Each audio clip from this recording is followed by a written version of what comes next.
So, Rove, we've been engaged to get talent. We launched it, well, I suppose in the main, the beginning of this year.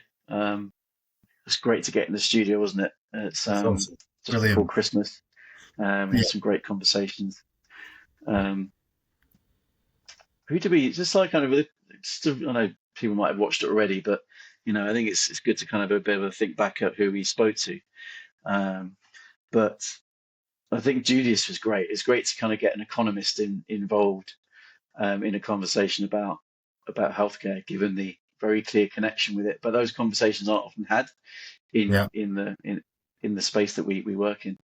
No, definitely. And I think that I think it'd be good to get him back on again, or somebody similar to give constant like update on what's happening because things change a Mm, lot, especially after the elections and what's going to happen. The market's going to change again, and I think that not just kind of what he was talking about, which is the economy, but the effects on healthcare, staffing levels, what's going to be important to people, all that kind of stuff. I sense huge change is coming mm. in our market, and I don't think anybody quite knows what that change is going to be. So that will be interesting for sure.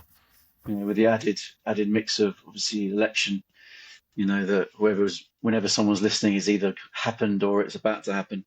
Yeah, That's in itself is like massive, isn't it? So that's yeah, yeah, definitely, uh, and we spoke to absolutely. it's great getting Simon involved as well. Simon Barrow, The Godfather. the godfather of employer brand management. Yeah, I think I really like that because I mean, he's got such a vast amount of experience of employer brand management, and that's something I say is in the last decade you started to see employer branding. Um, you could do a whole episode about the differences between employer branding and employer brand management with Simon. But anyway, yeah, but looking at the last decade, employer branding was profile was being raised a lot more. People with those job titles, teams with those job titles in it, of employer branding. Um, but it does feel that you know employer branding is reaching a phase of like maturity and sophistication.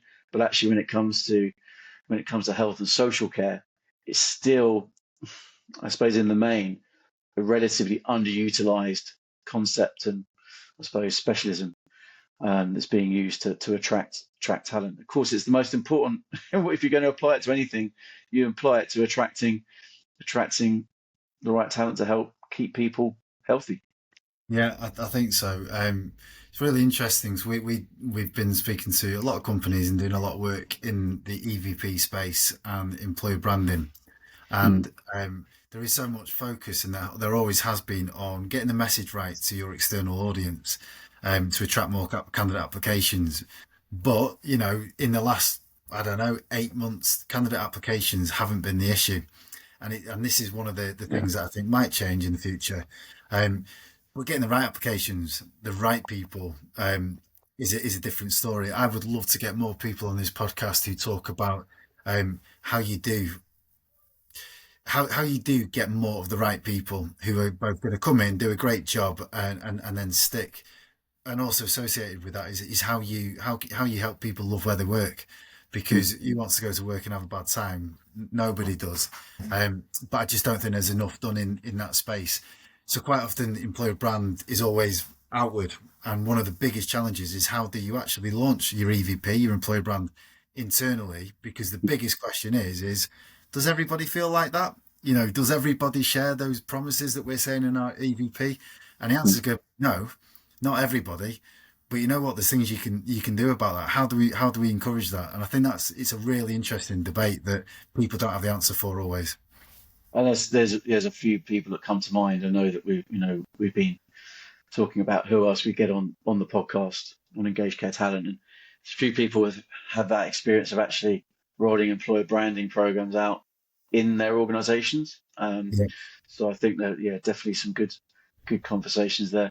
I mean, thinking about kind of other topics we wanted to cover off. I suppose when we spoke to going back to the studio for one of our episodes, early episodes, is with Clive from Indeed and how yeah, he was talking about working with the NHS and like especially kind of leading up to and during COVID, how they managed to turn around kind of like large scale um, recruitment events that actually were highly successful. So I think for me, it's kind of really good to be able to talk to other people that kind of really, I suppose, grab the bull by the horns and gone, look, actually, there's something that needs shaking up here.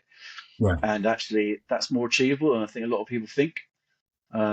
So I think it'll be interesting to find more people like that that Yeah. can kind of grab the bull by the horns. I agree. I think that, there are so many things that we could talk about and bring experts in to talk about how you can do things more efficiently, larger scale, quicker, with less resource, etc., which is going to be really helpful to our wider audience. Um, Mm, and I think that there's so much we want to talk about in there, but there's my own personal experience recently of being in and out of a few different hospitals has really opened my eyes up to the difference in the kind of people who work in hospitals. And if we talk mm, specifically about nurses, you've got different kinds of nurses. You've got some people who are vastly experienced, probably coming to the end of their career, and they've probably had the ward manager roles, the head nurse, the head sister, or whatever. But that's not what they mm, choose to do. They choose to do the job that they love, which is being a nurse and nothing more. But while do they do it well? And how do they do it so well? But mm, it's not even how efficient they are, how reliable they are, but the difference they make to the people in their care, and I'm talking from mm, experience, is mind blowing. It's the little things they say, the way mm, that what they say is so reassuring, and it changes everything when mm, in that situation when you need it. Um, and it's how do you find those people? And are there people who are like that who are in a job that they don't like? So you put them mm, into a job that they would like. We're mm, going to help to fix things. I mean, the bigger picture for me is again just on this personal experience thing is um, that there are some health services, health home care homes, etc., that are struggling because they're under resourced, and that means it's difficult. You can even hear people talking and moaning about the working environment, or talking about it. Last night was difficult. We were understaffed. We didn't we don't have agency because we can't afford it. We've been told mm, to save.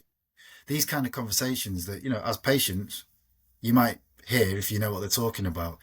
mm, Um, but there's a real problem there. There's a problem. There's a shortage of the right people. I would love to do deep dive on skill shortage areas. How can we attract more doctors? How can we attract more nurses? How can we attract more, psychologists and occupational therapists and a whole host of it?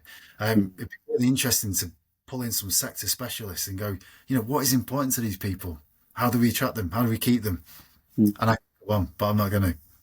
Well, actually, and I think if you think about who we built this for as well, who we built Engaged Care Talent for, it's I think you're absolutely right because we didn't want to just have it just for people in recruitment or talent attraction. It's actually for people who have a vested interest in making sure that organisations are and the sector is attracting and retaining talent. So that's you know hospital directors, that's board members, that is nurses, that's all sorts of different people that have a valid contribution to make.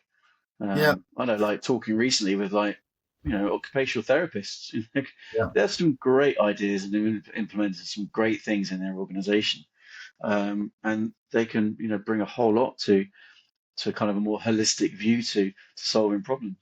yeah. I absolutely agree. And I think one of the hardest things when you're working in an industry like healthcare is that it's fast paced. There's a lot going on. It's most of it revolves around people. With people come different issues. So making changes, transforming strategies, and changing your approach to stuff, it doesn't happen that often because it's Mm, very difficult to step outside of the day to day and look at things as a bigger picture. But there are people out there, definitely, and we know some of them who are very good at this and have done it very effectively. And it would be great to get some people like that on because, mm. ultimately, making the changes to solve the crisis needs vision. And it'd be great to speak to the people who've got that vision for sure. Exactly. Exactly. And look, this is very much a, I suppose, call to action for people if they are interested. We don't want them just to be listeners. We want them to actually be part of this because we can't do it just ourselves. It's about making sure that we're bringing many different voices together. And I think if anyone wants to, you know, you know, jump into a conversation with us, and I'm more than happy to chat with them and see what kind of episode we could create. Because you never know. From that one conversation, a lot could happen. And going back to what we're saying about solving the care talent crisis one conversation at a time, it's can seem too grand sometimes and too big of a problem to solve, but actually ultimately it's just this collection of actions and conversations that make the difference, isn't it? It absolutely is. And the other thing is, the previous episodes were raised. We were in a studio in Camden, and what a great experience that was. Yeah, it But was. Yeah, as you can see, you can do them from anywhere. So it's exactly. more, it's about the conversation, about the quality of the conversation, and any advice and anything that we can do to influence any change would be absolutely amazing. So, yeah, I Hmm. think the more the merrier. And hopefully people can just get in touch with us and we can get them on. Great stuff. Let's get cracking.